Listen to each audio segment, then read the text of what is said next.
When it's chilly outside, there's nothing quite like a warm bowl of soup or chowder. Local executive chef John Ellis is back in the Virginia This Morning kitchen with a few recipes to try out at home this week. These are so super easy, John. I think you could try it tonight, almost practically without even having to run to the store. Yes, great time of year to start making the, put on the pot of chili or soup, and with the temperature dropping, it's just something nice and hearty to always come in and have something good to eat. It sounds like a great idea, but for me, I always think like, oh, it's going to take a little. Soups really don't take all that long, but like a good old pot of chili does. So you've got a great way to do this very quickly. Yeah, this is taking a lot of the time out of it. So again, you don't have to spend all day long in the kitchen. You can enjoy. You can rake leaves and do fun stuff like that. What we have here, this is a 3-bean chicken chili. And what I've done to start this off, I did a little bit of acceleration for it. Okay. I just have some red pepper, green pepper, yellow pepper that I've just diced and sauteed.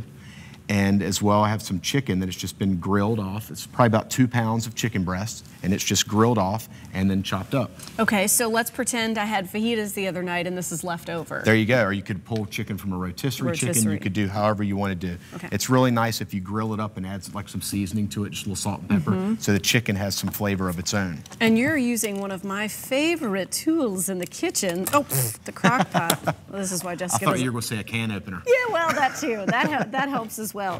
Jessica, don't try this at home here. So it's authentic, just like it is in my kitchen. And what's neat about this too is, like, since these ingredients are already cooked, it's going to be ready that much quicker too. Okay. Next, we're going to put in some.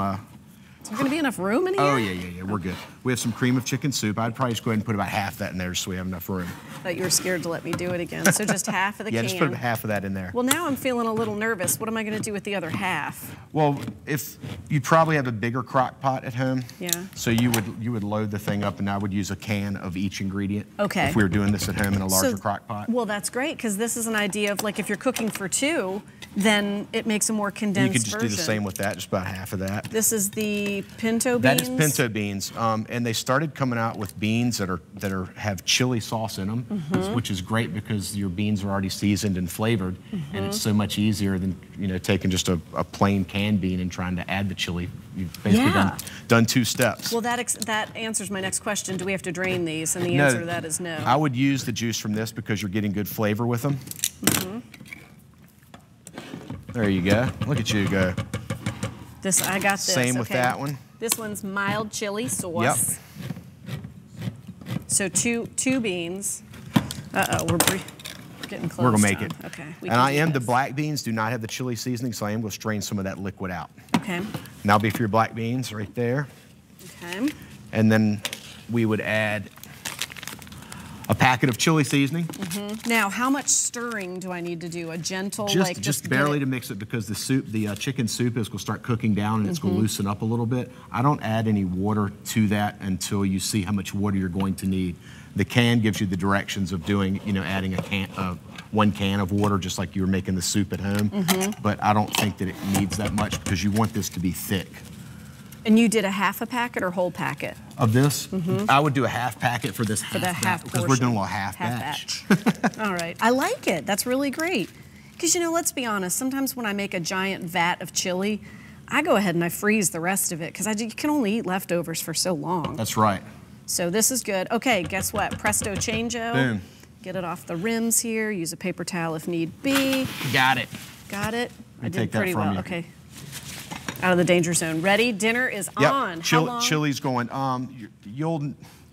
I'd say maybe an hour, and you're going to see that it's cooked down. And these are just a warming crock pot. Your crock pot at home would have your high, low, and medium. I wouldn't do it on high. I would probably do it on the low, just so it can slowly cook. Unless you're really hungry, then you could put it on the high. Just keep an eye on it. Keep an eye on it. Yep. If you did do that in the bigger one, it's a full batch. You're doing it on low. It takes an hour or a little less. I'd say about an hour. About an hour. Okay. And the recipe that I've given y'all does have the ingredients for a full batch, which is very simple because it's 1 of each pepper. It's 2 pounds of 1 pound of chicken, 1 of each can, and you're done. Excellent. All right. Well, that was number 1. Number 2. Ready to move on to this one? Yes. So this is a white bean clam chowder. What we're starting out with, just like we started out with the sauteed peppers over there, this is just some celery, carrots, and white onion that have just been sauteed. Easy peasy. Easy peasy. Doing a cream of celery soup. Cream of celery. And you can probably just go, we'll just do another half batch. Come on now, soup. There we go. Okay, got it. Cream of potato. Cream of potato. Okay. This really makes this super easy. Super easy. There you go. I got this all day long. And it's nice because how many times do we go home at the end of the day and you think, what am I going to make for dinner? What am I going to cook? And this is one, too, that you can do ahead of time, and you can put it on low, leave the crock pot on low, go to work. Great Northern beans. Yep, Great Northern beans, just also white known beans. as cannellinis. Cannellinis, there you go. They all go in. I hope Nice. so, because I just put them That's in. a whole cannellini. Okay. And then the last thing we're going to add is our clams. It's just canned clams. And rather than adding water to thin this out, we're just going to use the clam juice because that way it puts some flavor back into them for us. Great idea. So those are baby clams. Those are just baby clams. What if I had whole clams or chopped clams? You can, whatever kind of clams you want. You can go out clam digging, get fresh ones, and make a day of it. Okay, that sounds good. And then the only other thing I would add to this is a little bit of salt and pepper. Okay. Just a dash of Worcestershire sauce. A little dash will do ya. And then a touch of the Old Bay. Okay. I love it. I have some chopped clams I need to use right now. There you go. That's it. That's it. Clean the rim off again, Jessica, and I mean, I have one of these at home. I think we're going to put it to use. And now you have a white bean clam chowder, so a soup, a chili. We did it all. It was that fast, John. These are great ideas. That was very quick. Thank and they're you. good, too. Yeah, thank you so much. I'm going to try them out for sure. We're going to continue with the quality control and let them come up to temperature, and then that'll definitely be lunch and dinner.